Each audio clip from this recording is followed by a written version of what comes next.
शर्मिला साहिबा, मैं ये बयान obviously floor of the house पे दिया गया है एंड ये this is a very serious statement जब वो ये कहते हैं कि this could be a full blown constitutional crisis.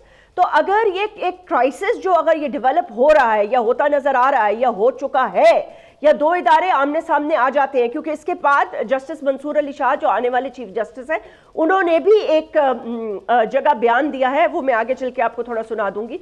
But what kind of a crisis do you foresee? किस किस्म का क्राइसिस उभरता हुआ देख रहे हैं आप? जी शुक्रिया जाज़मी। देखिए जी, मैं इसे इदारों के दरमियान तसादुम नहीं कहूंगी। I would like to put it mildly. ठीक। मैं ये कहना चाहूंगी कि कानून साजी करना, आइन की तशरीह करना, आइन बनाना, आइन के अंदर तरामीम करना और मुख्तलिफ हवाले से कानून साजी करना, ये सिर्फ और सिर्फ पार्लिमान का काम है। अच्छा, इलेक्शन एक्ट 2017 अपनी तमाम शिकों में बड़े वाज़ेह तौर से बहुत सारी चीजें बयान करता है, इसमें किसी भी शिक में कोई अभाव नहीं है। अगर आपका इलेक्शन एक्ट ये कहता है कि इंडिपेंडेंट्स को 3 दिन के अंदर अंदर अपनी पार्टी एफिलिएशन को जाहिर करना है, तो ये कानून है जो पार्लिमान ने बनाया है। ठीक। अब अगर सुप्रीम कोर्ट कहती है नहीं जी 15 दिन के अंदर आप अपनी पार्टी लॉयल्टी बताएं, तो ये उस कानून से तसादुम कर रहा है अनफॉर्चुनेटली।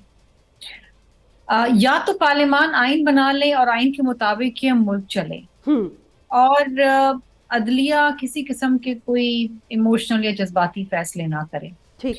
ठीक है।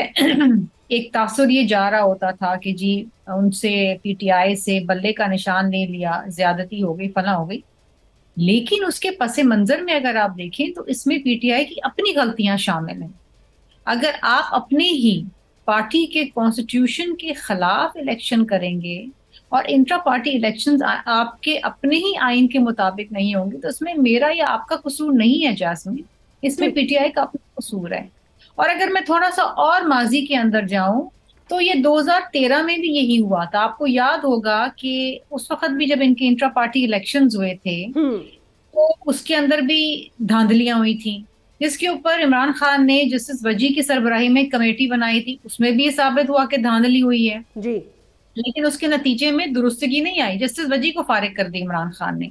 तो ये पहली बार नहीं है कि पीटीआई ने इस किस्म की अफरा तफरी के अंदर और इस किस्म की धांधली ज़्यादा इलेक्शंस अपने ही कॉन्स्टिट्यूशन के मुताबिक उसके बरक्स कराए हैं। लेकिन यहाँ पे सवाल ये नहीं पैदा होता शर्मिला साहिबा, सवाल यहाँ ये पैदा होता है कि सुप्रीम कोर्ट अगर एक फैसला दे रही है तो वो फैसला मनोअन मानने में बेहतरी है या उसको मजीद उलझाने में बेहतरी है? आई मीन लाइक देखें ना, फिर जस्टिस मंसूर अली शाह साहब ने जो कल बयान दिया है वो भी मैं अभी चलाऊंगी आफ्टर अली सरफराज साहब हैज यू नो लाइक अपना मौक़िफ़ वो दे दें। बट ये तो लग रहा है ना कि हुकूमत मानना नहीं चाहती उनके फैसले। पहले भी उमर अता बंदियाल साहब ने फैसला किया कि इलेक्शन कराएं। जी फैसला मानने, देखिए जैस्मिन, फैसला मानने या ना मानने की बात नहीं है यहाँ पर। ठीक। यहाँ पर कानून को फॉलो करने की बात है। कानून क्या कहता है?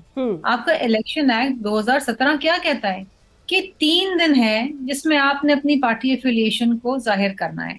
फिर इलेक्शन एक्ट ये भी कहता है कि आपने एक स्टिपुलेटेड टाइम पीरियड के अंदर इस तारीख तक इलेक्शन से पहले अपनी रिजर्व सीट्स की लिस्ट देनी है।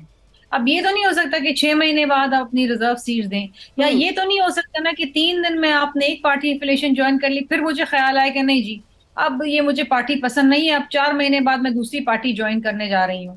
तो इस तरह तो फिर ये पार्टी लॉयल्टी जो है वो बहुत खतरे में पड़ जाएगी। पार्लियामेंट की कॉन्स्टिट्यूशन जो है उसके ऊपर असर पड़ेगा, और अगर किसी कोalition के साथ गवर्नमेंट बनी हो तो गवर्नमेंट गिर जाएगी। इससे तो बड़ी अफरा तफरी पैदा हो जाएगी। अगर ये प्रेसिडेंट बन जाता है तो आइंदा आने वाले दिनों में ये होगा कि जनाब 3 दिन के अंदर आप कोई और पार्टी ज्वाइन करेंगे, 4 महीने बाद वो ख्याल आएगा नहीं जी ये तो अच्छा नहीं, यहाँ हमें ज्यादा फायदा, तो चलो जी ये पार्टी ज्वाइन कर लो, 50 बंदे वहां चले जाएंगे, हुकूमत तो गिर जाएगी।